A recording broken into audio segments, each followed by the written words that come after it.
Welcome, welcome, welcome. Kicking It with Coach K podcast. I am here with Coach Harris today. We got a great show ahead. This is episode 10.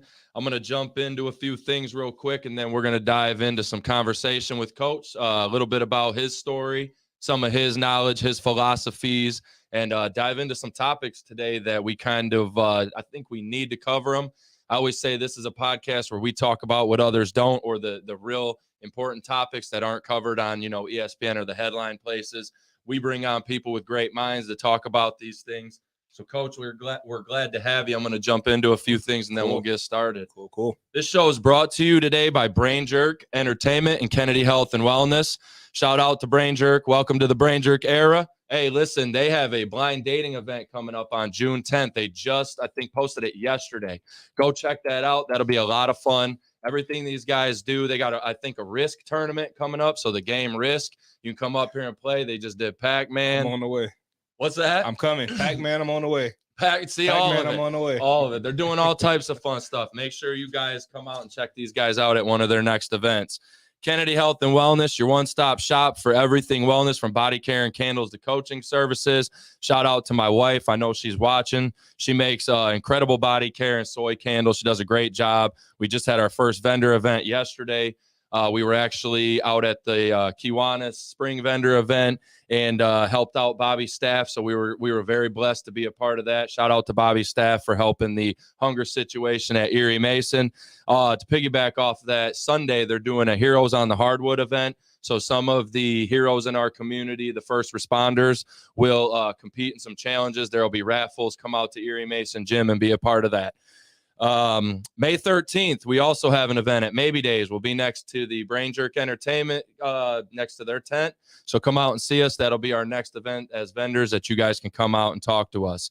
We want to give a special shout out to our sponsors today: Amaya's Fresh Mexican Grill, The Little Brown Jug, Deb's Floral Designs, Lane's Pizzeria, IWR, Muggsy Sports Grill and Bar, Monroe Sports Center Bowling, Nerdy Designs, and All Hard Athletics. Couple things real quick before we get to our quote. Our sports development camp at the ALCC is full. We got about 35 kids registered, so super blessed to be a part of that. 5 incredible coaches, 2 guest speakers. It's going to be a great day. That's May 6th and 7th if you just want to pop out and hang out and be a part of it.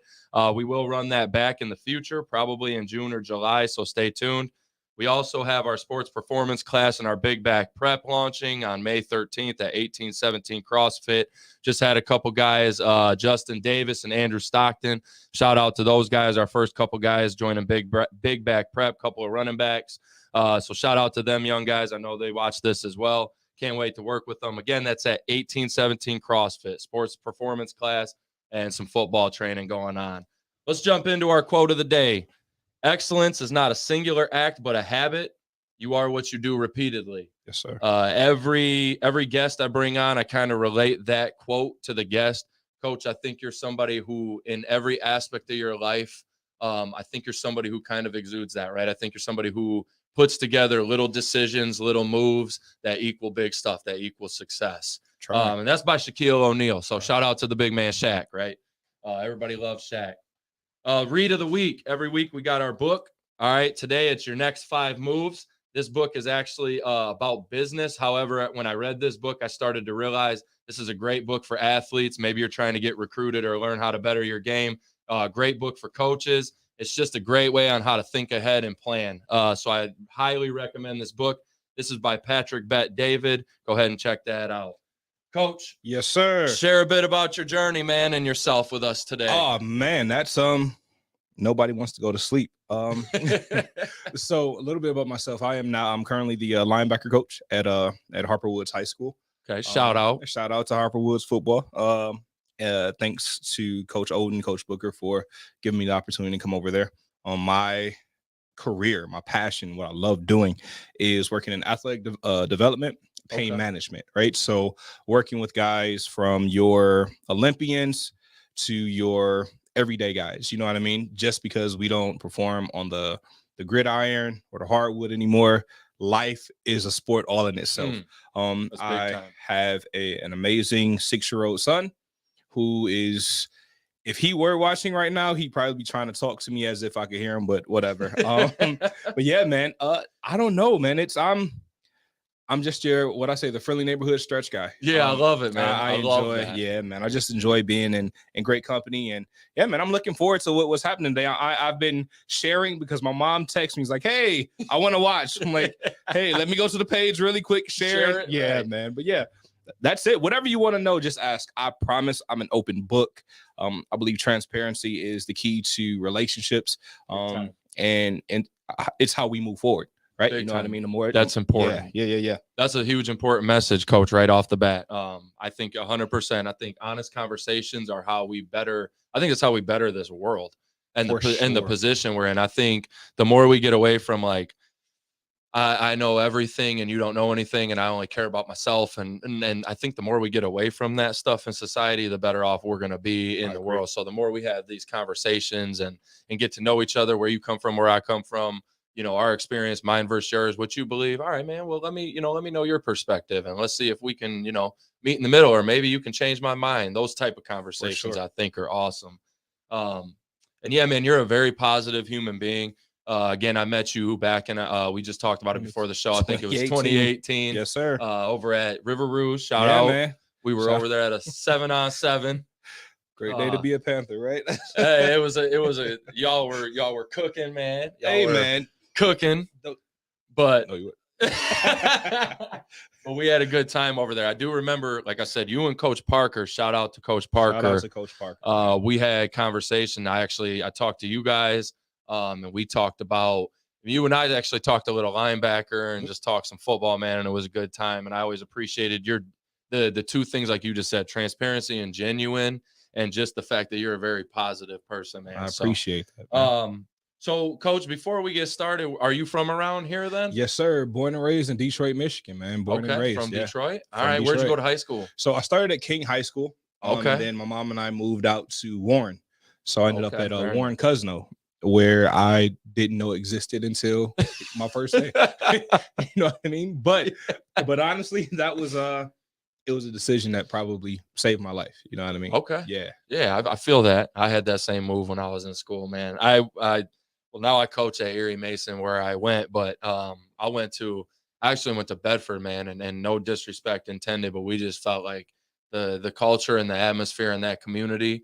We were from Toledo originally and Monroe, so it just felt like that wasn't our culture, our area. So moving to a little bit smaller city that's kind of between Monroe and Toledo, it just felt right. But I definitely understand that point of view.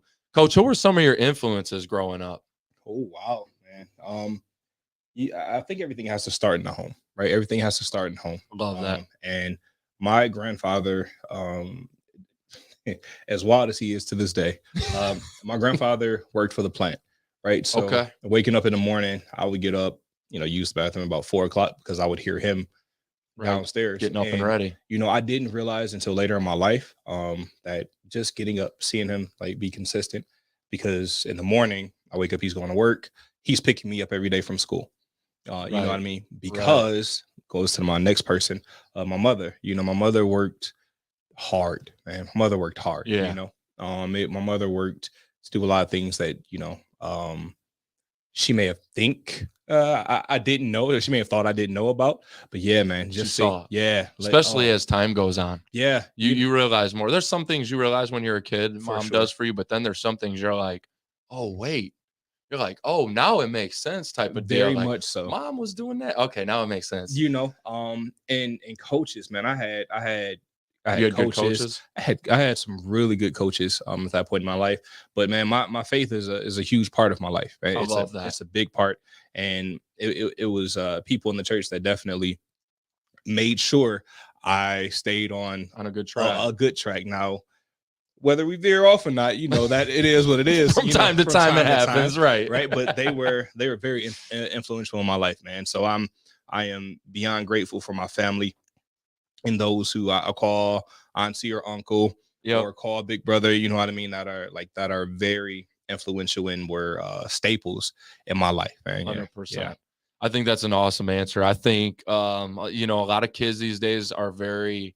I think they're always like super influenced by like celebrities or sports players and I don't have a problem with that to a degree. I think you should, like, I grew up, I loved Michael Jordan, I did, man. I loved Michael Jordan. I love, Fair. I think you should. There should be people that, but I think we're losing that, like, to a degree. And coach, there was a couple coaches and I actually both that two coaches that we've talked about this, but like we got to get that, like, father, grandfather. We got to get that, like, back in the home, especially of For young sure. men. Yeah. They have to start idolizing their father again more. Again. Yeah. And their grandfathers Yeah. more. And instead of just looking at the guy on TikTok and idolizing a 30-second TikTok video. Dude, You know what I mean? I think that's important. I learned something a long time ago, and it's no knocks to any community, right? But there's a certain religion where when men come out of jail or prison, they usually convert to this religion, and it's because of presence, right? It's presence. It's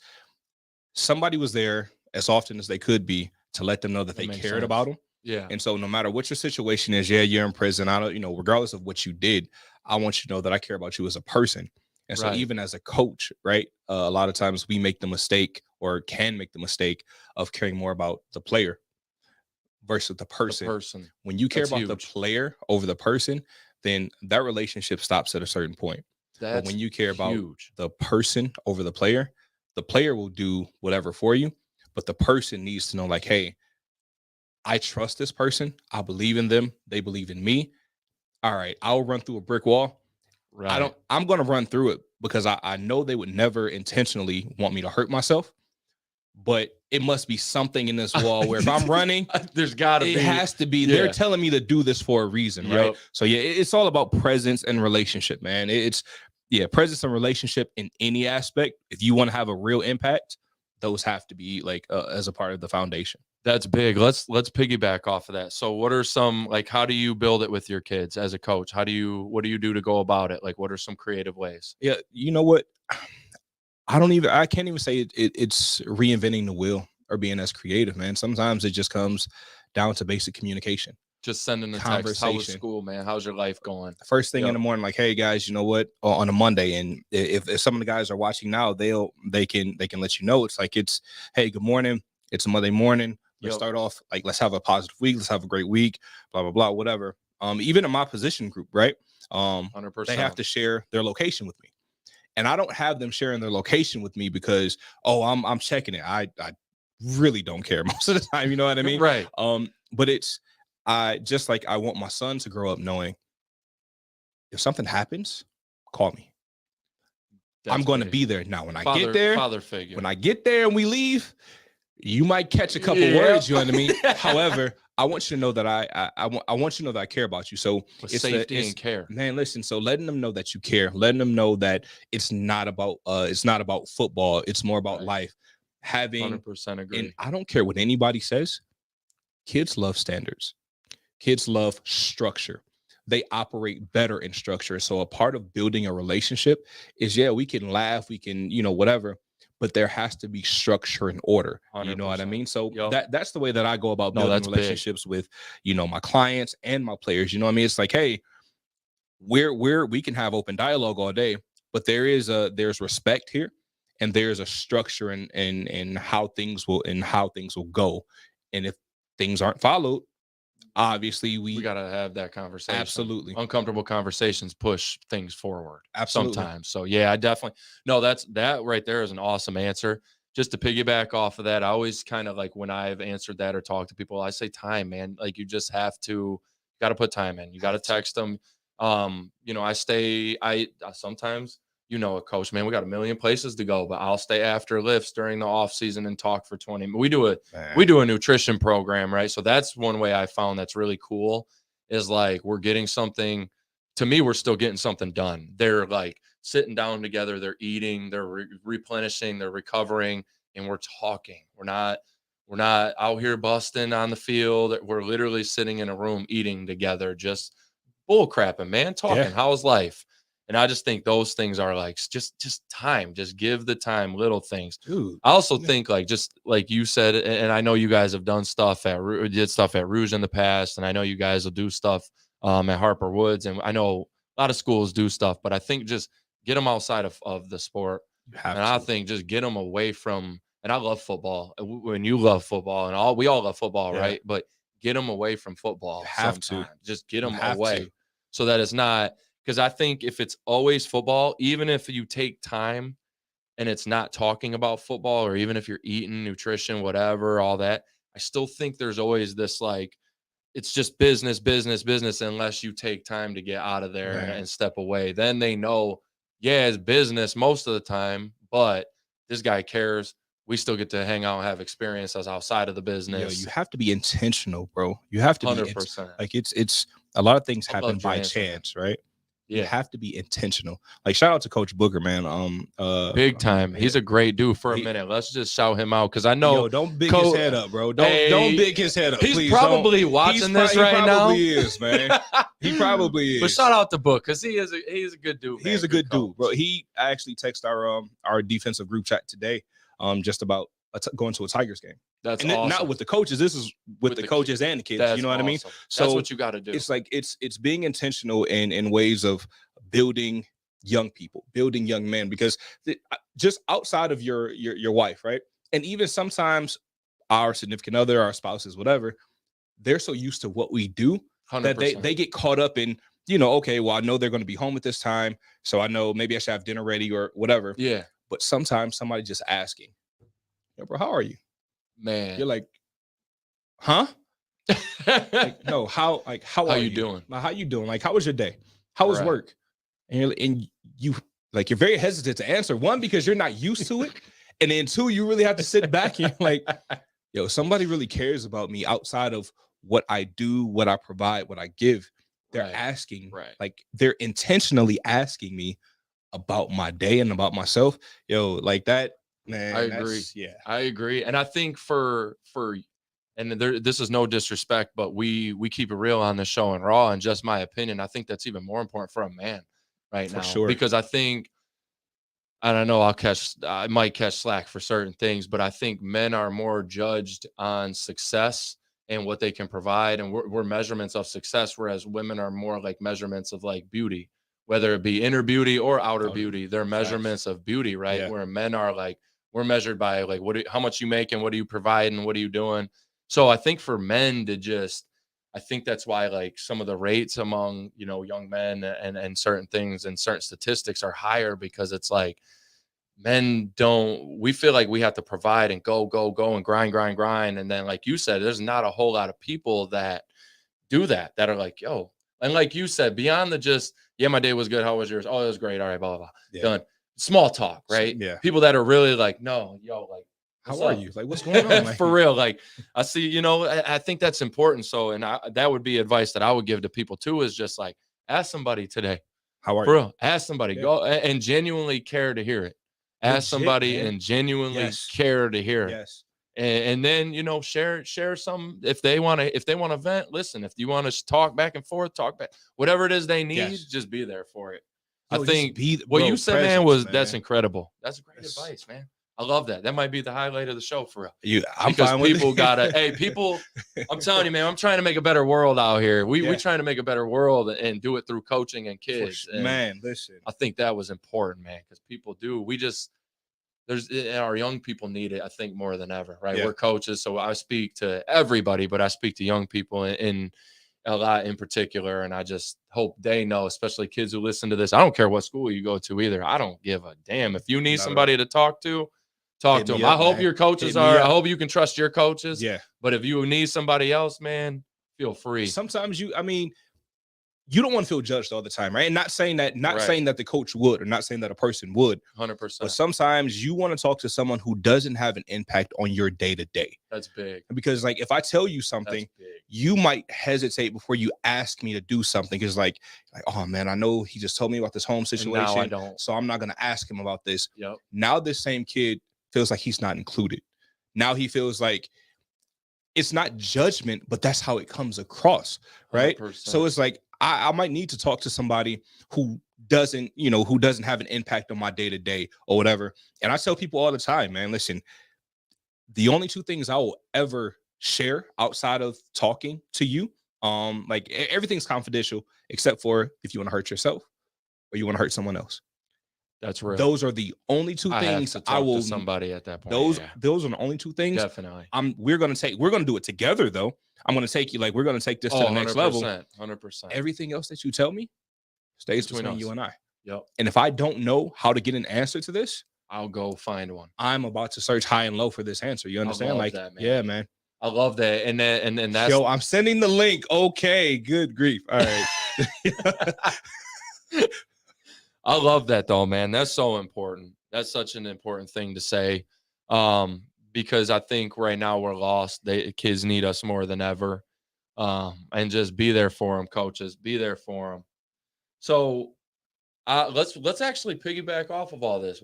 Coach, when did you get into coaching and why? Yo, I got into coaching when I was a senior in high school. Because Really? my uncle Damon Carter needed a assistant coach. And so I would go to practice, pretty much just doing whatever it is he needed me to do. As a senior in high school, as a still senior in playing high school. football? Still playing, like it was. I'm like, wait, you practicing and then going to practice? No, this was so. I started off really with basketball and bowling, right? So Okay. our bowling is my first love. Really? I started bowling when I was 3 years old. Incredible. Yeah, man. Started bowling when I was 3 years old. Incredible. And that's a family thing. Like, so I've seen a lot of the United States on road trips with my family going to bowling tournaments. You know what I mean? Wow. So that part's really cool. But yeah, so I started. Yeah, that's awesome. I started coaching with him, and I was like, yo, man, this is pretty cool. But the coaching style when you're 18 it's is a lot different. Like, I'm going to basketball practice and we're doing fast break drills, and he's coaching middle schoolers. So I'm dunking in practice. You know what I mean? I'm like, yo, Right. This is like we're playing 3-on-5. You know what I mean? Just Right. off pure athleticism. But the reason was just because he needed someone to. And then fast forward a few years. Attorney Chambers came to me and was like, hey, man, we need help over at the Jayhawks. You feel like coaching? I was like, yo, I've never coached football. And as a player, sometimes you're like, yo, I would never coach this sport because I'm going to have a certain expectation and all this stuff. But yeah, man, I started oh gosh, man, this is not 16 years ago. I started coaching, overall coaching. Wow. 16 years ago, kidding. I started coaching football. Shout out. That's big. 10. This is 2023. Yo, I started coaching football 12 years ago. 13 years ago. Shout man. out. That's big, that's man. Wild, Joe. 13 years of helping kids and man. And grinding, because coaching football is an absolute grinding, and people are going to hate me for this. Coach, they're going to hate it. Watch. I guarantee you somebody hits my phone up tonight. This is the hardest sport to coach. It's the hardest sport from a grind standpoint, from a yearly schedule standpoint. Yes. This is the hardest sport to coach, in my opinion. We can give reasons why, but man, because you're on your at least if you want to be successful. You're dealing with so many different personalities. Right. And I know everyone's like, yeah, you coach kids, that comes with 40 to 80 kids. 40 to 80 kids, not 12, 10. And we're not talking about the serious stuff, right? My girlfriend broke up with me today. That's the stuff. Lunch was horrible. Too. I didn't sleep last night. Why didn't you sleep, man? I was talking to my girl. Yo, what are you? Man. Are you serious right now? So you're. Yep. Yeah, please don't get me started. And that's kids not eating, coach. I can't. I haven't eaten in 2 days. This and that. But we've seen it all. Is it you're not eating because you're being picky? Right. Then we got to figure it out. Because you really don't have the means to.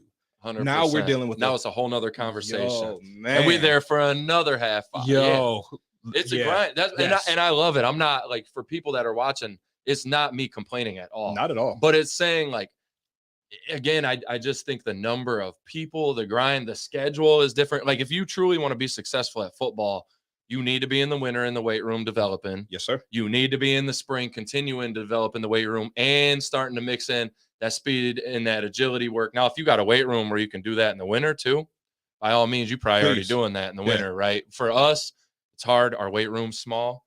We got to kind of break that stuff out in the spring, unfortunately. But but there are them schools where you can do that all through the winter, right? I get that. And that stuff should be, by summer, you should be lifting 7-on-7.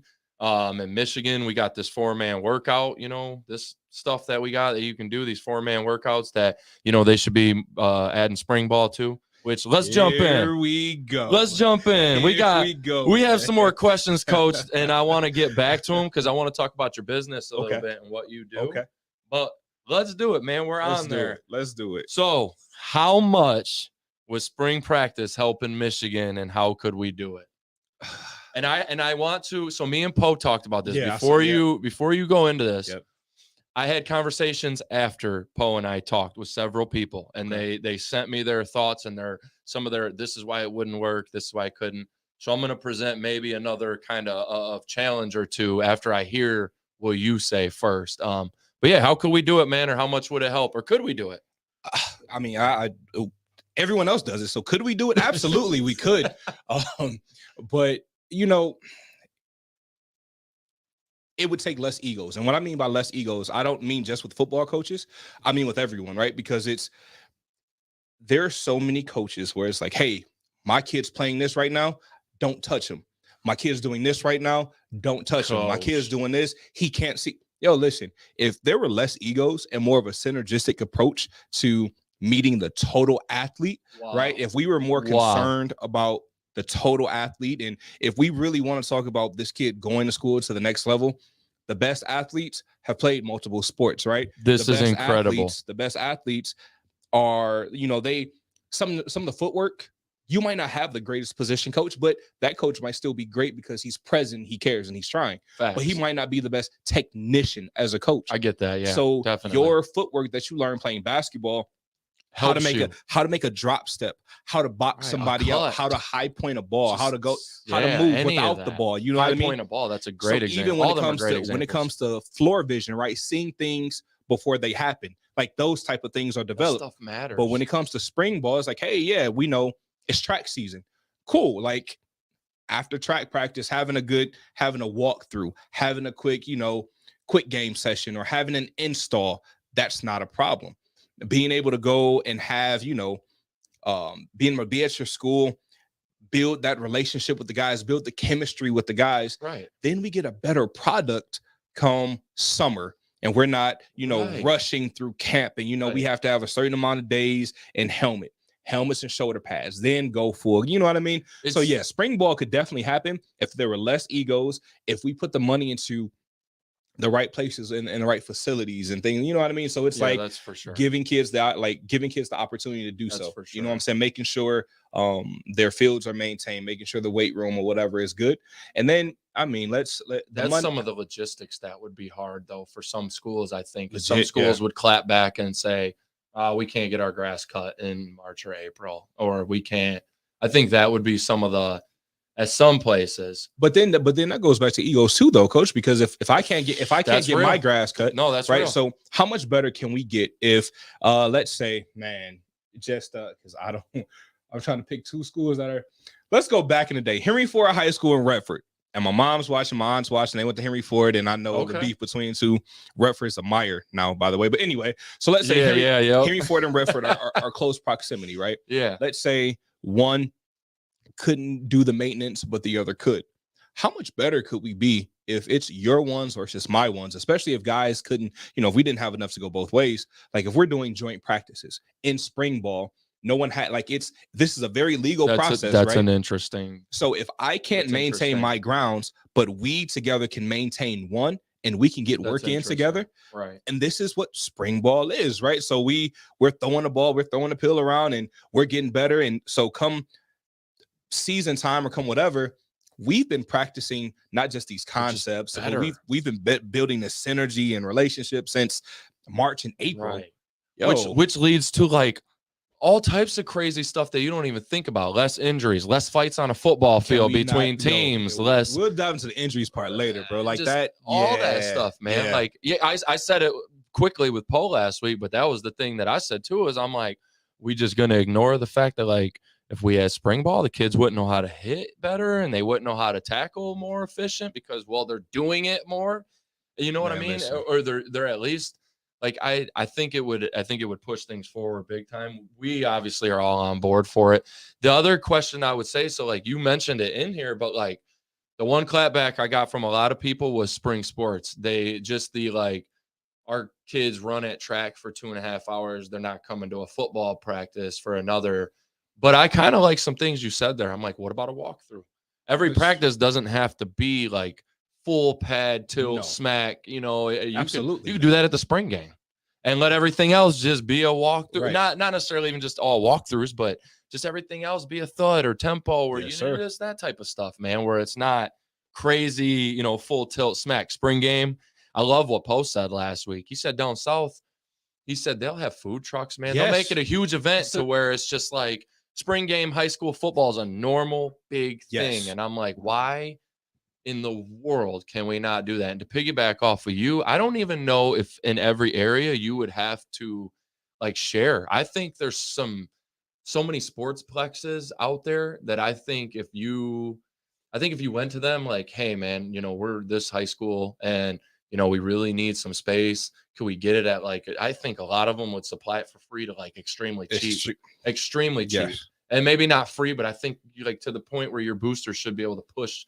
something forward pretty cheap on that, because I think they would do it just out of the generosity of like, yeah, let's let you guys in. I think you could, there's just I'm saying the creativity, there's business out there. There's things you could do, man, that I think everybody could eventually find a spot to go get their practices in. Man, that's like, this is having an argument about spring ball is like having an argument about why they should have young men's volleyball in high school in Michigan. But that's it's all about stigma. It's all about egos. You're for it? Absolutely. I think can I tell you why though? Volleyball's crazy, dude. Listen. It's nuts. I've worked with USA Volleyball, right? I was working with Kylie, and when she was with the Legacy Center, and she had Legends. Yeah. And so I've traveled from here to AU Nationals in Orlando working with volleyball players. You look at you compare the bounce between your best basketball player and your best volleyball player.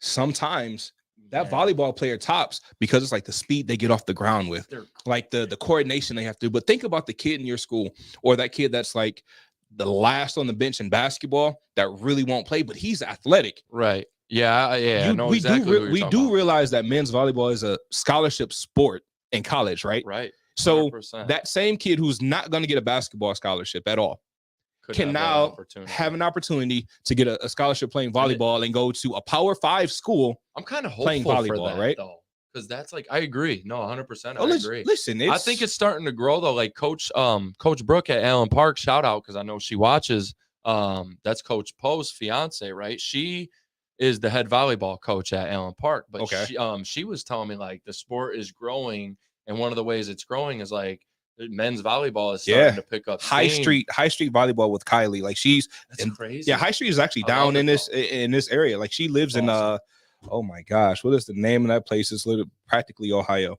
But yeah, that's where she has like Point Place or Erie.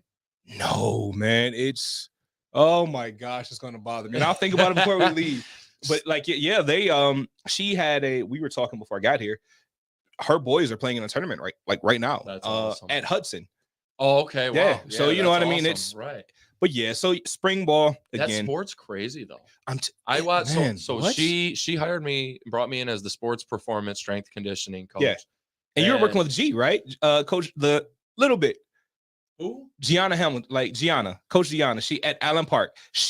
So listen, I'm only there in the off season. Yeah. For this, and I run it, but during the season, I'm sure I've met her because you definitely have. I met the whole. There's like 4 or 5. She's literally this tall, dude. She's a nurse. Yeah, she was my sponsored athlete when she played for Legends Volleyball. Like so, it was. Yeah, man. Like, because she, if it is who I think you're talking about, she did play. She went to Minute State.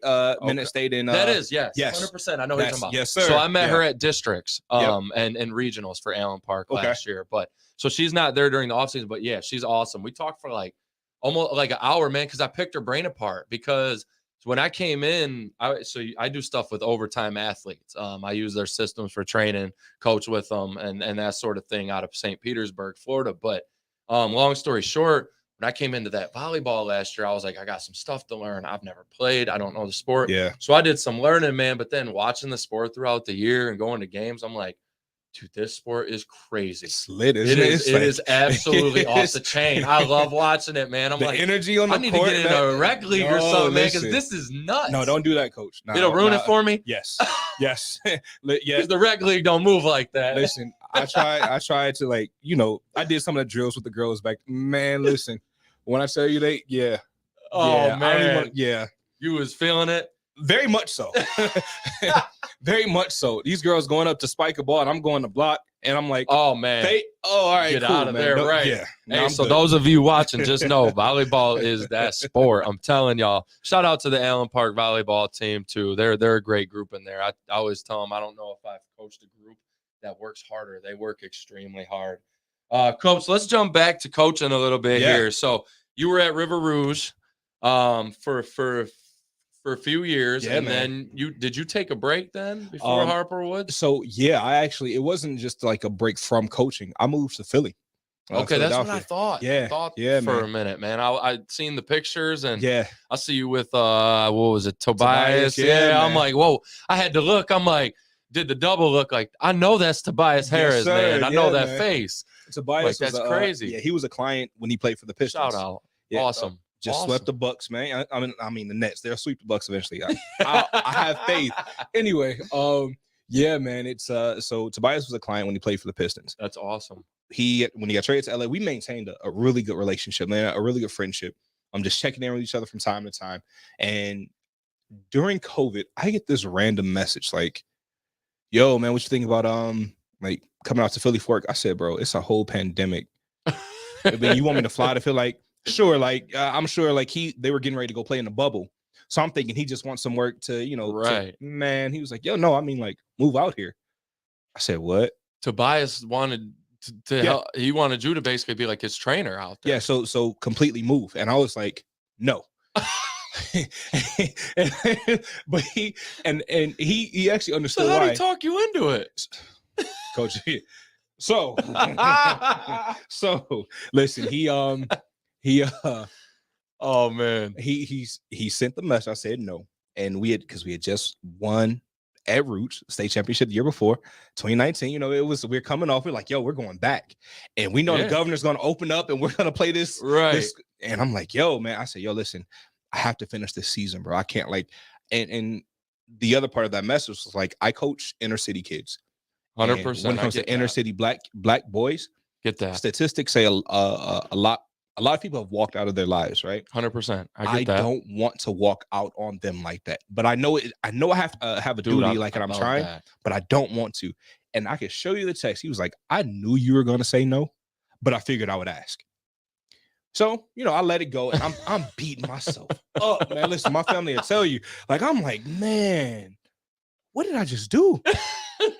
Like, keep in mind, that's real commitment. Keep in mind, though, I'm not working right now, right? The state is shut down. Yeah, you're not making no money. You're not. And I just told this man no for kids. So I'm like, all right, man. Like I'm tripping. About 2 weeks later, I'm sitting in my aunt's house. We're in Ferndale. I'm sitting in my aunt's house. I get a message from T. He said, "Chris, bro, I need you out here." And the rest of that message had an offer in it that was significantly higher than what he sent the first time. And I was like, he said, "Money talks, man. What's up?" I didn't read the text out loud, man. But I guess like the blood left my face because my aunt was like, "What's wrong with you?" I was like, "Wait, what?" Man, I couldn't even let them read the text. My uncle Damon was like, "Let's go for a walk." Like, because I needed. He had to give you unk talk. I needed he just needed me to be able to talk it out. Like, yeah. So that's what unk's supposed to be there. We're walking down the street, man, and I'm just like, I'm talking. He was like, "Yo, like, you're talking yourself. Like, what are you doing?" I'm like, "Man, you know what? I gotta go." And so you did it. And so, but I told T, I said, "Man, I have to finish this season first. Like, I can't leave without finishing what I started with this season." And so that's hard too to leave in the middle of a season, man. I get it hard to turn down offers. I'm not leaving. It's hard to turn down money. I told him I'm not leaving until the end of the season. That's hard. So keep in mind, right? The state was still shut down. We still work crazy stuff. So then season's getting ready to start. My contract starts November 1st. I give the company I was working for a 6-week notice because I flew out to Tobias 4th of July weekend. I got back on Monday morning or Sunday night. I'm sorry.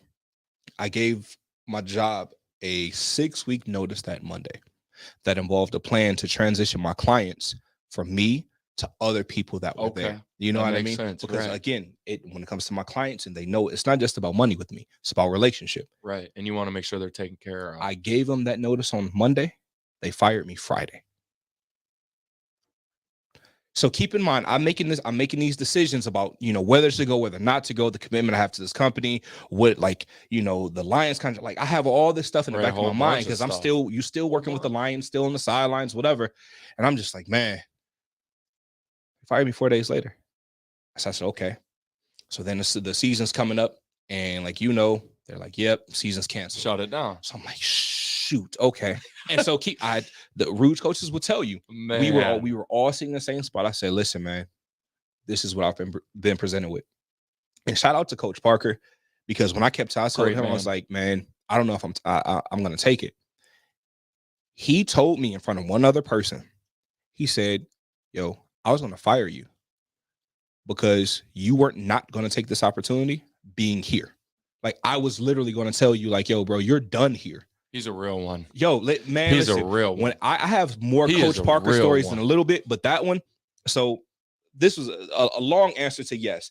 I didn't just take a break from football, but when they did bring the season back, I'm like, okay, my contract starts in November. I'm not gonna move until like December because they're in the bubble. NBA season starting later. Yeah, I forgot that's the bubble year too. So yeah, I'm like, all right, cool.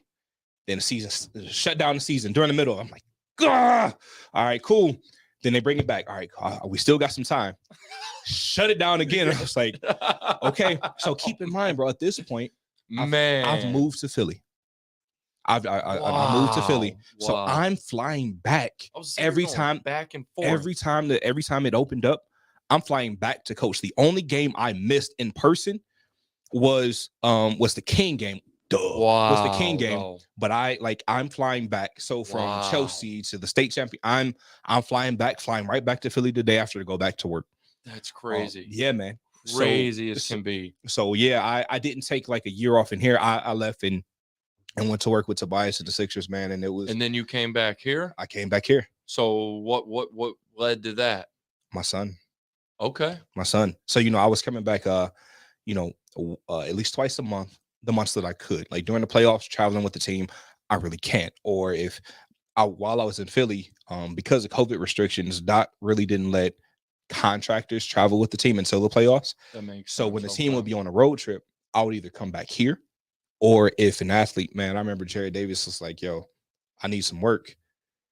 So I had to go. I went from Philly to Daytona Beach to Detroit, back to Philly. Like bro, when I tell you a blessing, right? A blessing because like in my profession, that's crazy awesome though. That's I've been respected enough to do it, but bro, it was that's nuts. Travel though, man. That's some grind. Like that, you on the plane sleeping, legit, just trying to get your sleep on the plane. Because when I get off the plane, it's over. I'm time. Straight to work. That's crazy, man. So people awesome. Like, yo, man, I love it though. I gotta get to the hotel and stretch. No, I get off the plane.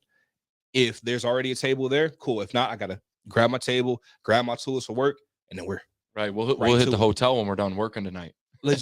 Man, what? Kobe Bryant, rest at the end, not in the middle, baby. We'll rest when we're done with the day. But where's the end, bro? Because there was times when I got off the plane, went to work, went back to the airport to fly back to Philly. They're flying in, and I'm going right back to work with T. And I'm I almost wonder. I've almost asked myself that about his quote, and I'm like, man, is it just the end when the clock hits zero? Like, you know what I'm saying? When life is just over, then it's the end. Don't rest until that very last. Until you're done with whatever sport or profession. Because that's the end. I hate it, man. Because, and we're gonna get into your business here in a minute. Actually, I got one more question just to kind of piggyback off of the Rouge experience before we move into some other things, but.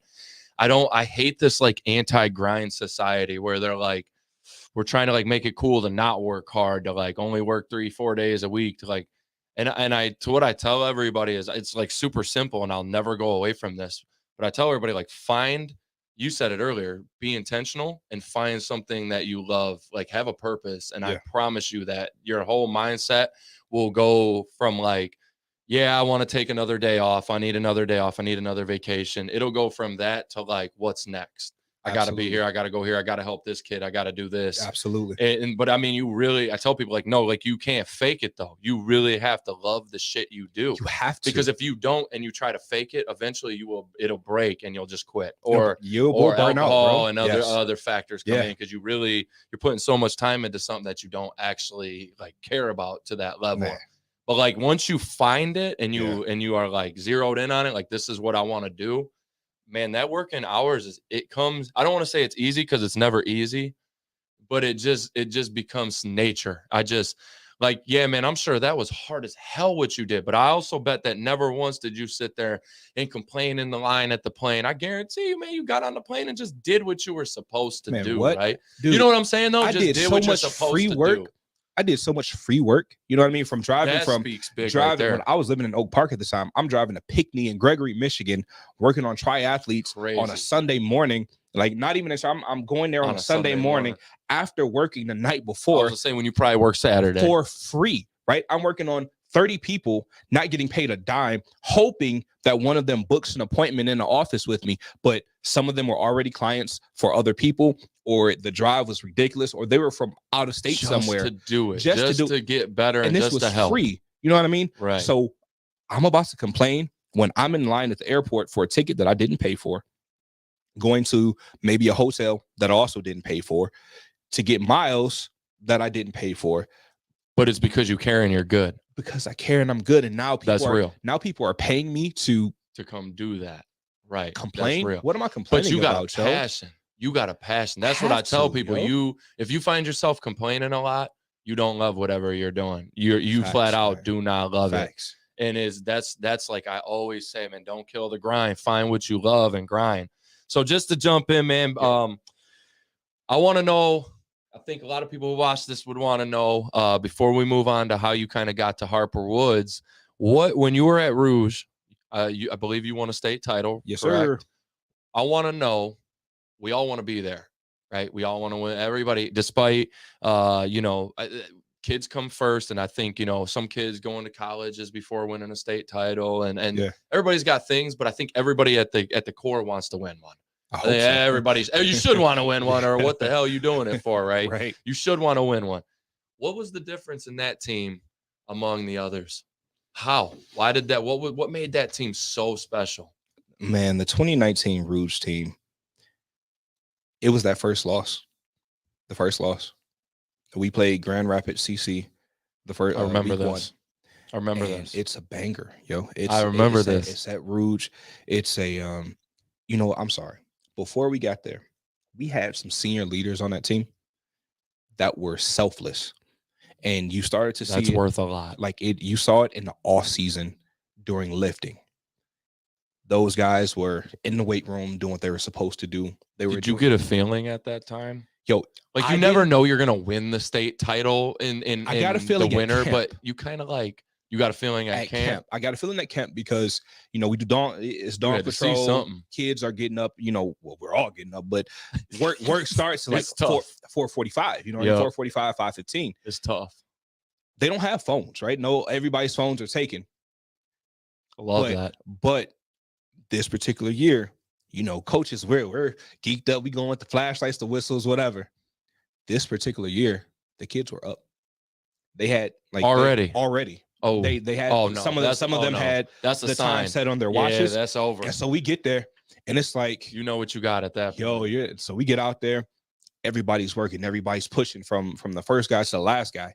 And you're like, man, okay, this is different. Because talent doesn't matter at that point. And at that point, you're just there are other teams there, right? At the where we are, there are other teams there. Nobody's up when we're up. That's when nobody's up. And so to get that feeling. One particular school, I won't say the name. I will not say the name, but they complain. They're like, yo, these guys get up too early. Oh man, you beat already. Beat. Our kids beat. Our kids were like, there's a field in front of each of the cabins. They went to their field in front of their cabin. Yeah. What? I'm like, yo. But what did we say earlier? What do you need on every football team? You need a few of those. You need some of them. We had You a need lot some of 'em. dogs and some assholes. We had man. a lot you of need 'em. both. You need them. We had a lot of, You do.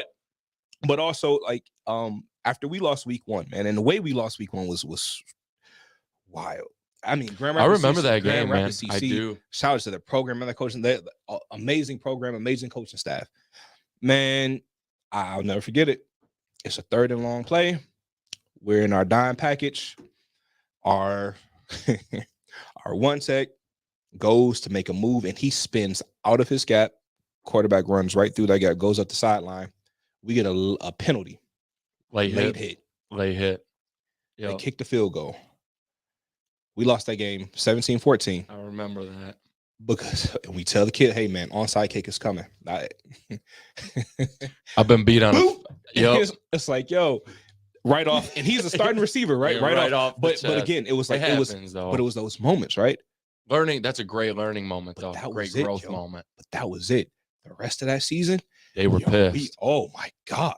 Man. And then when we play and you all moved with it. I try to tell people this because like Coach Poe and I shouted and talked about Rouge last week. And actually I did pillar talk with Ryan, the owner of Brain Jerk. Shout out to Ryan.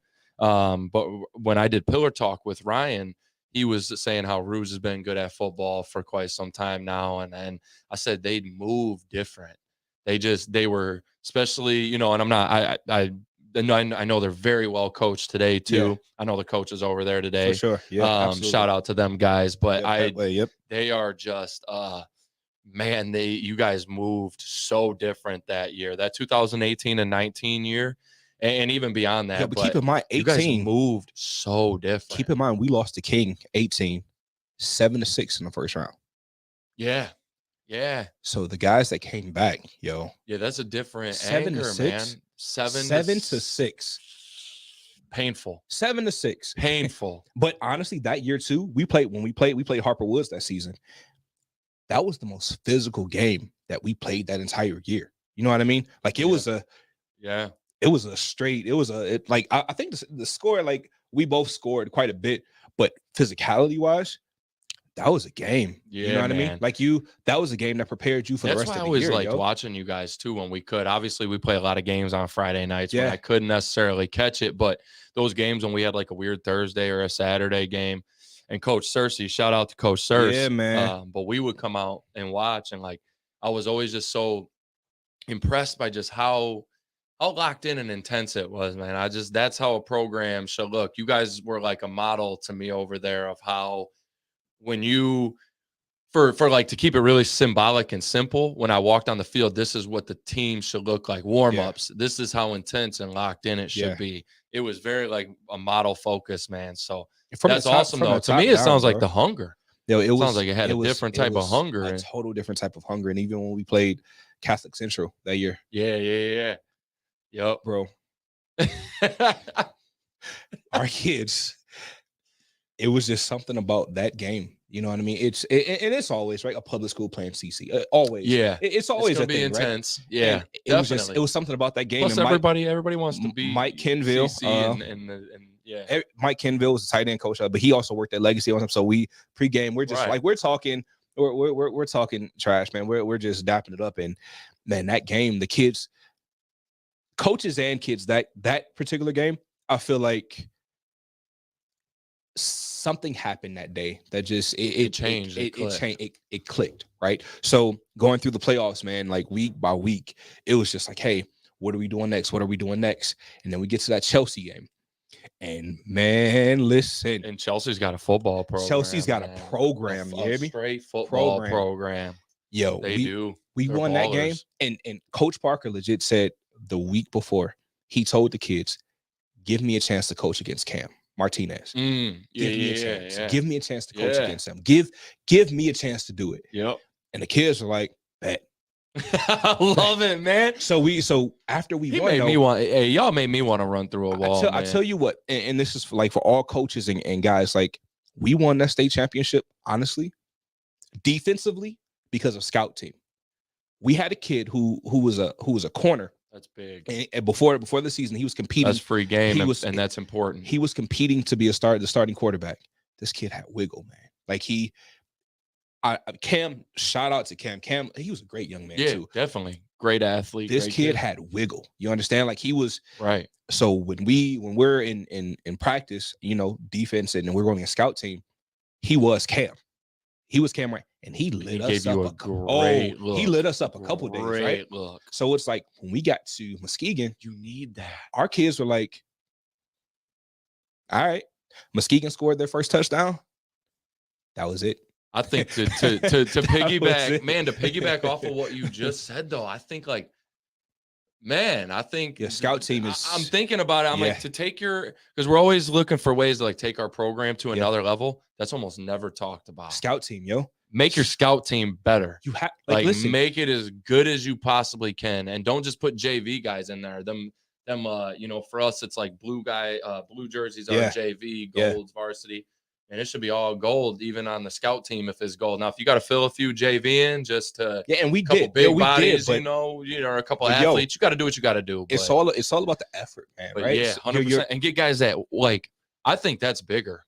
Get guys that want to play scout and make an effort. But it starts with the coaching, though, right? Because sometimes when coaches are prepping during the week or we're going to practice, some guys are like, all right, well, scout, skeleton, whatever you want to call it, right? Some guys don't, as coaches, don't put as much emphasis in it. And if you half-ass it as a coach, they'll have don't be mad when the kids do the same thing. They'll do it. You know what I mean? They're just following you. Go out there with the same intensity.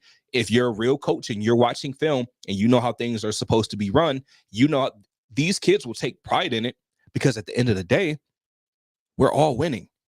Right. Whether you were a scout team player, a starter, someone that came off the bench, when we got sized for rings, everybody got a ring, right? So everybody. Facts. So if your way to contribute is by being a scout team all-star, when somebody goes down, and it's if you and this other kid, man, if you have the same amount of talent, y'all have the same amount of passion, y'all have the same amount of grades are both good, something has to be a deciding factor. You got to have something right. And if I can say, yo, this kid, when we were doing scout, this kid was A1, that's the separating. He's gonna get the first. If he messes up and comes out fine, but he's gonna get that first look because his effort, his attitude, the way he approached business. But that's honestly why when I came over to Harper Woods, man, and talking to Booker and Odin, that's why I did, man. The way they approach the game, the way they approach young men, that's my next question. I wanted to get into why the decision on Harper was. So let's talk about it. Man, listen, and everyone knows that's what Drew. So when you came home from Philly, not to interrupt you, Coach, I'm sorry, but you came home from Philly, and then you just immediately wanted to get right back into coaching. I went to Rouge. Right? Yeah, I went right back to Rouge. Oh, okay. I did. Okay. I went back to Rouge, but man, it's obviously a staff like that, man. Linebacker coach was there. Yeah. I love being in the box, man. I was always up there, just the way my mind works, the way I break down the game, the way I look at the game. Okay. That was already taken care of too. So just a role fit. Yeah, just being in a weight room. I ran a weight room. All these roles were already occupied. I brought and added to, but you want to be fulfilled, right? Like you said, 100%, you want your passion to be there. Yeah, man. And definitely. So when the season was over, it definitely plays into our decisions on the roles we take as coaches for sure. 100%. Absolutely, man. Listen, and you could see from a distance how Coach O handles business. To go from Parker to Odin, man, when I tell you, I am one of the luckiest guys ever when it comes to high school football coaching, right? 100% feel that. To go from Parker and Petway, and Petway, phenomenal. Shout out to him as well. Yo, my mom used to babysit Petway. You know what I'm saying? So serious? You get what I'm saying? So it's right. All the stuff he does for Glazier clinics too, football in our area. Shout out, big shout out, and everybody at Rouge, man. Just the way they edify each other, and the way they build each other up, man. The way they coaches and compete like the kids do. It is what it is, right? We get after each other. You needed to be on a staff like that, or else there was no way. And I hate to say it there's not many staffs that are that. I hate to say it, but it's true, that good. That's just and everyone's good in facts that they're good people. They send kids to college. They can coach football. All the above. It's a complete staff, a complete men on that staff. And men both staff, Rouge and Harper. Men that you can trust, whether it's in a football game, 100%. if we go to a restaurant, if we go on a road trip, whatever the case may be, I know like if I'm back to back with this dude against other people, I'm not worried about what's behind me because Yeah. that, you know what I'm saying? That's Like so important, man, for it coaches. is, yo. It That's is. so important. But it's like the culture and the accountability. Like it, listen, man. I honestly, I'm one of the most blessed, luckiest guys when it comes to high school football to go from where I was to where I am now. Um, to coach with guys like Booker, right? Where Booker's such a technician with what he does. He's a Right? beast. He's a be on He's a defensively flat when it comes to out D line. beast. So as a linebacker coach, why would you not want to be behind a D line like that, right? Why would you not want to be behind somebody who's going to make the job of my guys easier, but it also allows Right. us to make plays? And like when it comes to like even offensive staff, man, it's everyone's like, yo, but they only won 3 games last year. Either one, you don't watch football or you don't know football. Because if you did either of those and you Yeah. watched their games last year, People don't pay attention No. like that. We You know know what I mean? they're not. We know film. We know how football really. I always say like it's hard to take opinions from just average, every day. Just kind of check the box score in the newspaper Absolutely. because it's like y'all have no idea the situation, the games. I mean everything, man. It could be this team went 2-7. Meanwhile, you don't know like their senior quarterback is out. You know what I'm Right. saying? Something like that quickly does things. They got 2 offensive tackles out. Like, how you want them or to they're block? babies, you know what I mean? Right, or babies, they're a whatever. team full of freshmen and sophomores Going against the OAA, you're in the OAA where you're 100%. banging with Clarkston, West Bloomfield, Rochester. Yeah, y'all be Adams, playing, girl. You know what I mean? That everybody. like you have a schedule like that, and Everybody. you don't have, man. Please. So yeah, when coming over, that's why I decided to come over to Harper Woods, man. It just it made sense. It really made sense. I You know love what I that. mean? So yeah, I'm Perfect fit. man, perfect fit, perfect fit. Definitely. Yeah, Coach, we're gonna switch up topics do it. just a bit here before we keep moving on and get out of here today. So let's talk about how did you start Maximum Movement Solutions? Kind of how did that come about, man?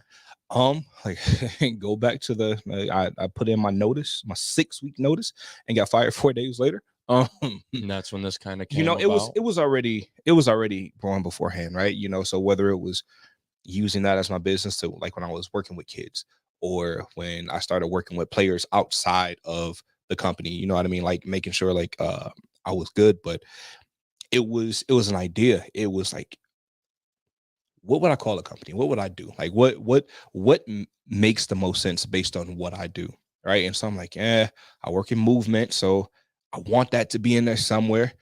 All right. Finding how to move, Finding like the so it's most like, yo, to your most potential. and that's it, man. The more you move, the better you feel. Well, and I remember like I was talking to a client one day and I was like, man, if I can maximize the way you move, I can maximize the way you play. And they're like, yo, that's dope. And I'm like, Right. it is. Like, all right, cool. So that's where the name came from, man. And it just like it fits, And you do right? that downriver now? Everywhere, man. You Everywhere. just kind of travel. Where's that Yep. office at? So With the with office- the shout out for the Venom Oh, painting yo, in the it back. was That's tight, fire. wasn't it? It That was is so yo, sweet. Yo, man, That is cool. He man. did some That he was did some great fire. work on that wall, So man. do you still No, work I'm out of not. an So that office is gone. Okay. I will, and I'll make sure I give you the once everything is signed and done.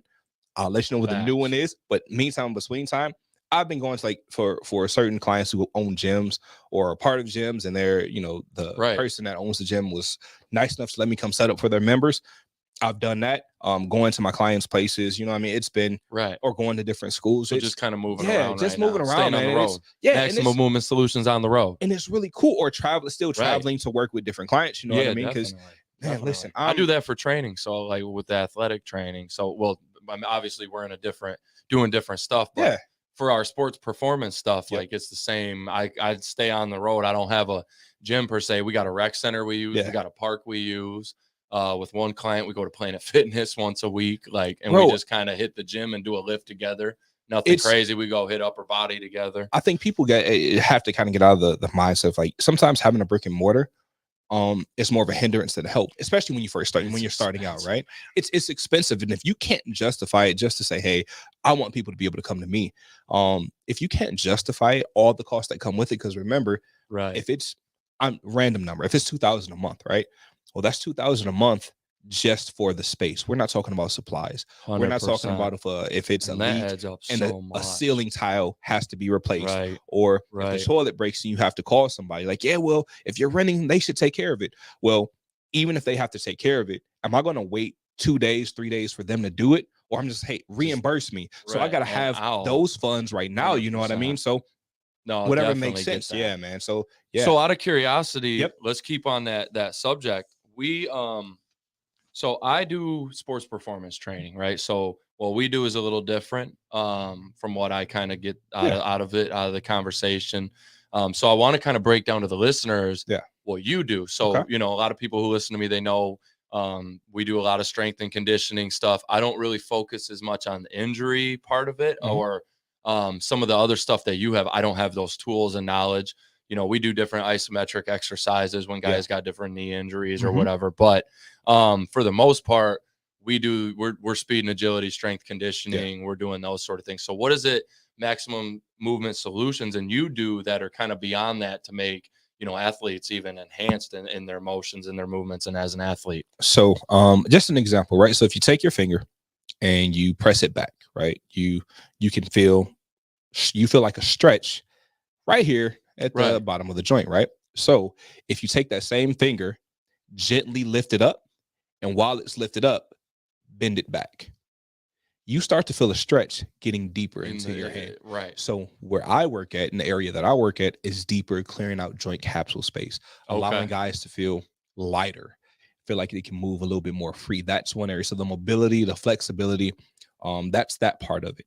When it comes to correctives, it's more like, hey, you know, when you get hurt, your brain sends that signal to the area like, hey, all right, we need to stop before things get worse. Yeah. So muscles start to turn off. So now Right. my job is to, after I've already cleaned some areas, I'll open up the range of motion now to turn those muscles back on.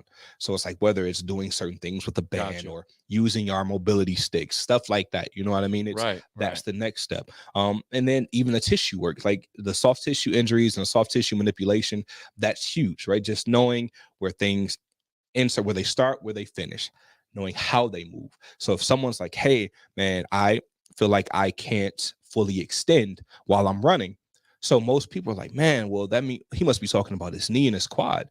No, well, Being in maybe his posterior chain is so Right. tight he Right. can't like real like glutes aren't engaged. 100%. So what And I do, everybody, yeah, that makes sense. my job is really more assessment, right? That's a big part of it. How do you move? How do you balance? Where do you stand? How do you move? Like, how do you sit when you're watching TV? Because I need to figure out what you do when you're not doing your sport that's hindering how you play your sport, right? So So that's my idea. That's how that's more that so my makes area. sense. Yeah. So like we do the, you know, the activation stretches and different things, Yeah. obviously. So you just take that stuff to a whole Yes, nother sir. level, and then kind of, if somebody really needs something, right? Like you just said, injuries, or you know, whether I call them, I hate to use this word, but I call them like petty injuries, like hamstring, little petty injuries that you just can't get Little rid of. nagging stuff. Nagging, Yeah. petty, Yeah. just kind of like, damn, get out of here. You know what I Yeah. mean? I call them that. But so what I would say, what I think is like, if I had an athlete, you know, high level athlete trying to perform at the highest level, I got a couple guys that are getting ready to go to college and whatnot. What I would honestly encourage them to do is go see you for an assessment. Yeah. Have you communicate with me what Mhm. you found. That way, when I go to train them, because you have a deeper knowledge on that stuff than obviously I do. Yeah, I can tell when they do a squat if there's something wrong with certain things in their Yep. knees or their hips or Mhm.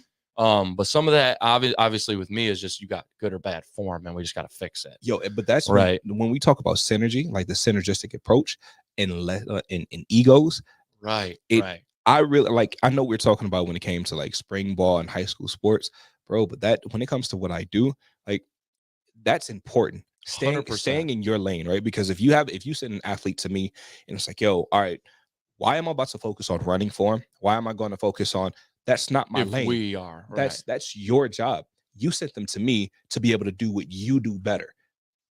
That's perfectly Right. fine. Or if you sent your cousin to me who had hip surgery, but they still can't move the right way, it might have nothing to do with that hip. the Right, rest of and their I body and I want them to compensated. find You know what I out. mean? Yeah, So and we want them to find out what it is. so it's my job just to help them move. Like, I don't care if it's an athlete or if it's, weekend warrior, you tweaked a little something, or you sit at a Right. desk all day and your posture is horrible. And you need some work, You right? need some work, right? That's Right. that's what it is. That's You're my in a area. man, that's such an important role just because, again, going beyond like student athletes, like a lot of older people, broken down, older, been working at the factory for how Mhm. many years, or like you just said, been sitting at the office for how many years, sitting like this every single day. Yes, sir. That'll do something to you. I think that's super important role, man. Like, and I also think that we need to get together in the future, because to get back to what I was saying is I think that's how an athlete maximizes. You go see this guy right here, Yeah. and you get an assessment, and if you got injuries, you work through them with him, Yep. and you come get the work. And I think, like, to a degree, if I could work with you and do that for athletes, if they would do that, it's like, man, I could train you so much better knowing what this guy That part. knows and what he tells me, Yep. because now I know how to manipulate certain sets, reps. Yeah. Say you got a knee, something with your knee you're working through. We can manipulate it to where we do 3 sets on the right knee and we only do 1 on the left knee. Or there's a ton of different things, man. It's a ton, bro. And even sometimes it's that's just super awesome, man. Because that's we need to talk after this, even man. if nothing's wrong, just to be able to, like, if you can only do, let's randomly say 3 sets of something, right? And the program says to do 5. So Figuring out why. if they can't do 5, you're now you're not upset with them. You're just like, now you have to work harder because you have to figure out what else to do. They come to me, they're not hurting. Maybe they're just sore. 100%. So you come to me and I do what I do. And now you can do the full workout. You can do the full 100%. Like, so now you're getting the best. So if I'm paying you $100 a session and I'm only getting $50 worth of work, it's not your fault, it's my fault, right? I get so that. If it's something that I have to do, if I'm paying $100, I want to get $100 worth of work out of what I'm doing. Out of it. So now you come see me and I make sure when they come to you, I'm getting the bang for my buck. I'm getting everything that I'm supposed to get out of it. You know what I mean? 100%. The other thing, I think this just popped in my head too. I think, like, so I have certain clients where you watch them do something within their form. It could be on a squat. We'll just use squat, for example. And I think, like, you've coached it so much and told them so many times, but you almost wonder if there's something with their body as the way they're going down on a squat, for example. Their knees might do something, or their hips may pop a certain way. And you start to look and you're like, 100,000 times I've shown them, coached them, walked them through it. And it's like, I think that's, like, great to, like, sometimes you can figure out what's wrong with your form. It could be a knee injury. It could be a hip thing. It could just be anatomy. Like you just said, it could be anatomy. It could be your posture. It could be all that stuff. I think that's awesome, man, how that stuff interconnects. If I was to recommend advice to athletes watching this, those guys who are, like, truly trying to, like, take care of yourselves, and we have athletes ranging from middle school all the way to college that watch this, all the way to professional athletes. We've had a couple professionals tune in. So my advice would be to use that, like, take advantage of that. That right there is part of the whole. We had Bronco McCardon. Shout out to Bronco. He's a champion boxer from Monroe, world champion. And Bronco said the things you do outside of training is how you maximize your potential. So to me, that's sleeping, eating.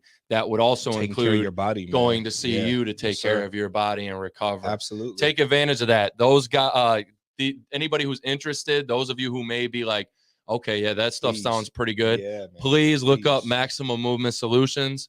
Look up Coach Chris Harris here, Christopher Harris Sr., right on Facebook. Make sure you look him up. Yeah, man. And get a hold of him. He'll get you right. And Coach, I got to get out soon, man, and get a session in myself. Listen, whenever you're ready, man. Man, to be real with you, I slacked for a while. Yeah. I kicked it for a little bit in the winter, and I was like, I ain't gonna lie, man. I'm transparent. I was kind of chilling on, like, working out as often. Because I was supposed to see you in the winter. Yeah, man. I've been kind of kicking back, man, getting that hibernation a little bit when it comes to. But the last, like, month and a half, I've been hitting the ground running. I've been hitting sessions with the kids in the weight room every day. I'm not just hitting a rep or 2 on the bench. I'm actually doing workouts with them outside with the med balls, and man, I've been getting after it. But with that being said, I'm starting to.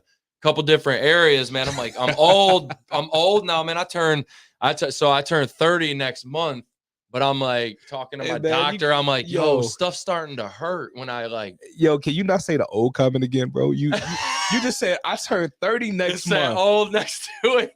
I turned 35 in October, bro. Like what? No. I'm telling you, man. No.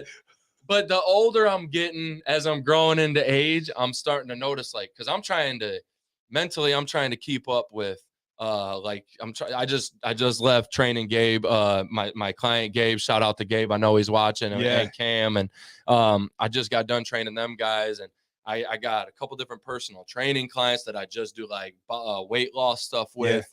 But man, I try to jump in stuff, and I'm like, I need some work, bro. So I'm gonna come see you because I need it. Man. I need it. I'll swing. Listen, you want me to swing? You're out here, right? You're closer to. So yeah, I'm out this way, but I'm downriver at Allen Park all the time. Man, I'm everywhere. Listen, I'm in Romulus at times. I'm everywhere, bro. If you need me to come, like if you're at a particular school, man, if you're at a school, I'll come set up at the school, man. Work with you and the kids. Man. I'd like to have you come out and talk to our kids sometime. We'll talk about that after. Yeah. And I know some of them are listening, so that's awesome, though.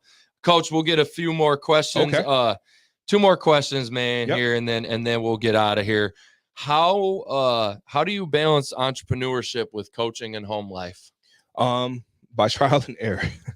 Trial and error. It's I think it takes a little. You have to do all to actually learn what to do. You know what I mean?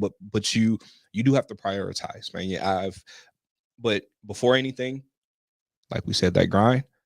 You have to have a great support system. Like when it comes to me taking some clients, when my son's getting out of school, my straight go-to is between like my mom and my aunt or my uncle, like, you know what I mean? So they'll like, hey, I need y'all to get CJ from school today, or hey, I'm going to pick him up, but I need to drop him off because I have a client to go to. But honestly, my clients love my kids around. That's awesome. So you know what I mean? Awesome. My daughter comes with me everywhere. You know what I mean? So, but I love it. Get them involved. It actually helps. It does more when that's a whole nother conversation. But yeah, so the answer I think is you have to have a great support system. You have to. You have to have a great support system, and you have to have priorities. You know what I mean? Support and priorities. Everything else will take care of itself. But I think that's great advice. Priority. Have that support. Yeah. All right, man. So big sports headline here. We try to do one a week before we get out of here. This is there was a situation that happened with our local sports team here, man. No. So what's the thoughts? What's the thoughts, man? Right, wrong? Are they obviously it's against the rules, but how do we stop it? Is it a bogus rule? What's your thoughts on it? After you saw it yesterday. When guys are coming into the NFL, they have a whole seminar. They pound them with talks and videos. And one of the biggest things they talk about is gambling. They let them know, hey, not only can you not bet on sports, Calvin Ridley, from a season ago, Facts. whether you're suspended, injured, it does not matter. Free agency, it doesn't matter. Not only can you not bet on sports, on any, you can't bet on the premises. So if you're on the team plane using the Wi-Fi, even though only like 2 NFL teams have planes, so if you're on your regular chartered flight, you're fine. But if you're on a team plane, if you're on team facility, your team grounds, whatever, you can't do it. And so we could say it's a bogus rule, like, well, I bet you they filled out brackets, but they broke a rule at the same time, and they knew the seminar. See, the seminar information should change everything for a lot of people's perspectives. Yes. Those people who are sitting there going, well, that's a dumb rule. That should change it. Dumb rule or not, you got a seminar, man. You know that you are going to get popped for it. That's what I'm saying. So, yeah, do I think it's ridiculous? I mean, honestly, you might be sitting at home or whatever, and you're, oh, man, this game's about to start. So you go on FanDuel, BetMGM, whatever it is, and you're like, especially, I need to. You might bet on your alma mater if it's a college team. So I kind of get that. And yes, do I think the rule is like a bit stretch or ridiculous? Yes, but I also have been around these guys, and no, you need something in place to kind of structure, or it'll get out of hand. You know what I mean? And that's like people with money. That's just a money thing. It's hard to control. People can judge NFL guys, NBA, however they want. Yeah. But I'm telling you right now, until you have that kind of money in your hand, you don't really know. Like you just don't know the whole status. So just you don't know imagine the whole truth. The same things you're doing. Like if I'm at work, I'm at at my desk or I'm sitting at the table, whatever. I'm like, oh, dude, this game is about to start. So I pop on, I see what's going on. Right. They're at work, they're at their desk, they're at their locker. They're doing the same thing that we are, right? 100%. So you're like, oh, that's stupid. Yo, honestly, if you were in their position and you just had you randomly forgot, yeah, is it hard to trace back to if they did it? It is. But obviously, man, when I tell you the NFL and the NBA, and I could just speak for those because I know. You've been around them, right? When I tell you, it's like the FBI being a part of those. They know where you are. Test them. They know who your friends are, especially if you're one of their marquee guys. But they know they're like that. They know who they're investing 30 million plus. It's big they money. Know who's in your circle. You know what I mean? Because to them, it's a business asset. You are a business asset to them. You might just be a dollar sign to them. However, it's still their dollar sign. 100%. Yo, send $100 to send $1,000 to your cousin. Hey, go on, put this on. There's nothing against that. You just can't bet on the grounds. You know what I mean? Right. So always you always have your guys, man. There should be people that hold you accountable. Whatever, there should be people in your circle that you could trust to do whatever, again, that support system in whatever way. Definitely. So if you just need to send them a quick couple thousand to bet on whatever, fine, send it to them, bro. But think about it, especially with the biggest issue I've had with those guys, and I know a few of them personally, right? I know though, like the character of those guys, they're not bad people, not 100%. At all. Like 100%. I can say for a fact that three of them for sure. I've been in and their that's homes. what's sad is that's how they're gonna paint it. They're gonna paint it as these dudes have like gambling problems and yeah, they're gonna paint it a whole different way. These guys are. But you've just been in the facility for a week and then you're done.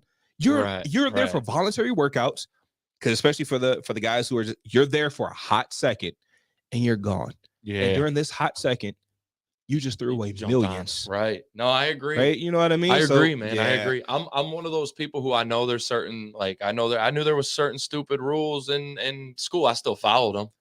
I still wasn't going to get in trouble. I was still going to lead by example and say, hey man, if this is the rule, this is the rule. This is how I'm going to do it. Yeah.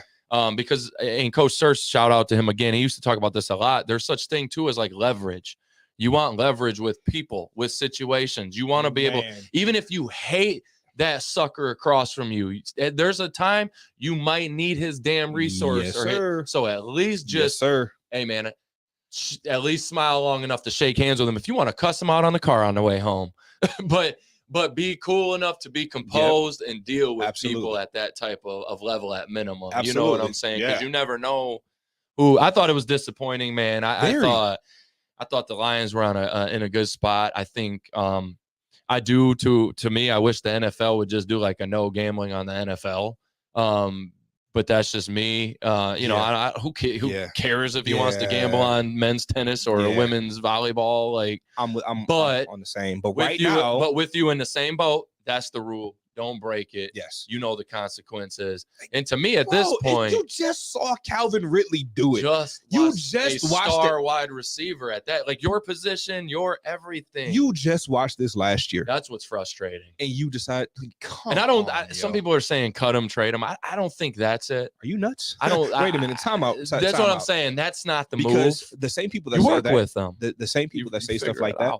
If you did something wrong at work and it was a mistake, or you'd be sitting there going, "Oh no, please don't fire me." Exactly. I don't think I deserve to be fired. And you might have been at your position a lot longer than these guys, 100%. And you might be 35 plus.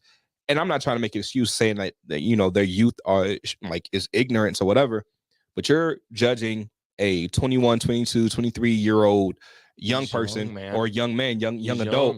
You're 40 plus, making conscious decisions to cut corners at work, but you want to throw stones in the glass house. That's my problem. Like you're making conscious decisions, but you won't get caught. You know you won't get caught.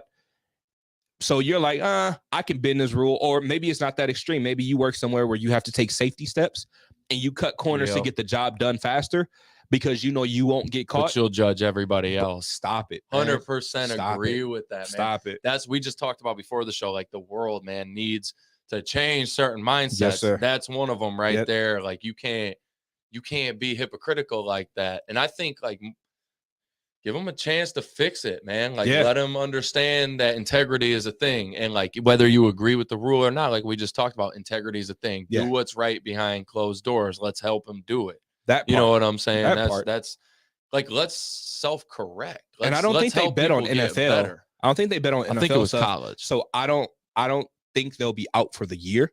But a couple of guys got cut because they were quote unquote replaceable pieces. Yeah. But then you're a Jamison Williams type dude, like you're like, oh boy, okay, you know what I mean? Right. So I don't think they'll be suspended for a year. It may be it may be half the year. They don't, but they shouldn't get a whole year. No, the NFLPA. I don't think you should get a whole year. Because my only clap back to that before we get out of here, coach, is like I've seen people do domestic violences in the NFL and stuff and come back quicker. I mean, don't do it. Don't do it. You know what I'm saying, man? Don't do it. Please don't. Like, come on, man. Don't do it. We're gonna knock a guy out a year for gambling, but we've let people come back in 2-3 games for some stuff that you're like, or we let owners keep teams after. That's even worse. Like, can we? Like they continue to make millions in a year 100%. off of the other guys that they probably voted to suspend. Never mind. When like, half them dudes are shady. For sure. 100% agree. This was a Yeah. crazy good conversation, Yeah, man. I agree. It was a great one. Look, man, I truly want to have you back on the show sometime. Maybe we talk after football season or honestly, I've been telling these guys I'm going to get a whiteboard. And we're going to do a chalk talk session on some of these. So I don't know if we maybe get Book up here because Book was one of the first guys. Kev and Book were the first two guys who blew me up about a chalk talk. Listen. Maybe No. Kev and Book has horrible handwriting. Don't bring him up here, man. He's not about to embarrass me on. No, Book's Book, if we can't see the difference in the X's and the O's, man, or who's a tackle and who's not. He was watching. I don't know if he's still watching now, but yeah, no, Book. But we'll do a chalk talk or something, man. We'll get you back on. This was honestly an awesome conversation. I could go on. I could go on for days. Real quick, we're gonna get through some links before we jump out of here. Kennedy Health and Wellness. You can find us on Facebook and Instagram. Make sure you check us out. Coach K Training. You can find me on Instagram. You can also find this podcast. Kicking It with Coach K has a Instagram page now. Every week we're finding a good quote from the episode. So we'll have a good quote from Coach this week. We're putting it on there, resharing the link in the show so anybody who missed it can see it again. So make sure you go follow that page, and I'll be doing some more exciting stuff with that in the future. BrainJerkEntertainment.com. You can visit them there. You can also find those guys on Instagram and Facebook. They're sharing all types of reels and updates on events and podcast updates and everything every single day. Harper Woods Football. These guys are always sharing stuff. Him, Coach Book, them guys are always sharing stuff about Harper Woods Football, lifters of the week, and all types of stuff they're doing. If you want to kind of keep up with Coach and make sure you see how Harper Woods is doing. I know, we're not in the same division. And I can say this comfortably. I'll be rooting for y'all to go far and win it, man.